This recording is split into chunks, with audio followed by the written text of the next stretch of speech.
Welcome to the second part of this 4-video series covering 40 animations using Lumion. In this video, we will be utilizing the sky drop effect, showing how simple it is to create sequential 40 animations using this effect in Lumion.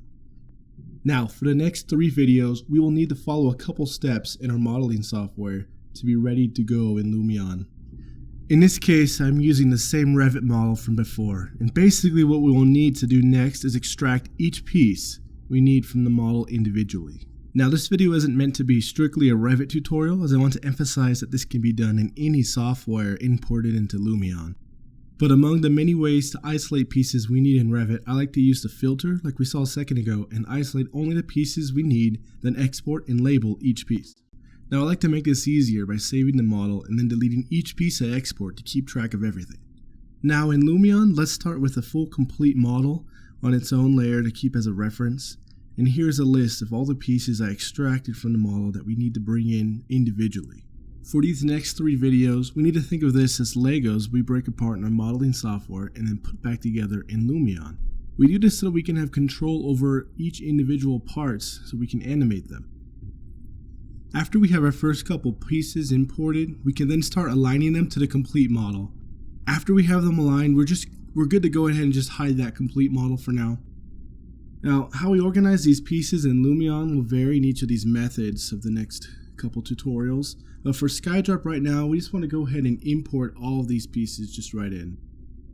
So now I'm just going to go ahead and speed through this entire process really quick until I have all these parts imported and aligned and ready to go. Remember that to use the Align tool, we just need to highlight all of our objects, including the one object we want to align to. And then we're going to go ahead and find the context menu, or it looks like a wrench. After we click on that, we need to click on the one object we want everything to align to. And then we find transformation and then hit align. And it's as simple as that. This tool is extremely effective and useful in projects like this to have multiple objects that we want to share the same imported coordinates. And now what you're seeing now is another step I took to alter the terrain so we could put the footings in the ground and the foundations. And this will all be covered by the 3D site model that we got from Revit in this case. And so it works out really well, being able to kind of show the excavation and where the footings are going to go and then finish grade and everything. So here we've brought in that site I was talking about. We're just going to go ahead and get it in place, aligned, and then we're just going to paint it as the same as the rest of the terrain around in Lumion, so it blends in as if it's not another random piece that we just brought in from Revit. Okay, now with every piece in place and aligned, in movie mode, let's just go ahead and grab the sky drop effect. It's found near the move effect. Now let's just select the pieces we want just like this in one big box. And we'll see the result of this. As you can see, when they come down, everything is randomized, which might be really effective in some uses, but right now we want this in order. To control the order we want, we need to select each piece. Here is the order we're going to use, and after we select them all, SkyDrop will animate them sequentially. Now that our selection is dialed in, we have some sliders to manipulate the animation.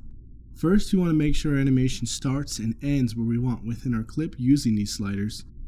And there are a couple options we have manipulating these, but it's all up to your preference. The great advantage of the sky drop is that it will calculate the spacing exactly and evenly. All of the other effects, to do this, we actually have to do it manually, so you can see why sky drop is so powerful here. And with that, we finished part 2 of our 4D animation tutorial series. In the next tutorial, we will be looking at utilizing layers to produce a similar result. My goal is that these tutorials can empower your architecture or construction communication to your audience. Thanks for watching.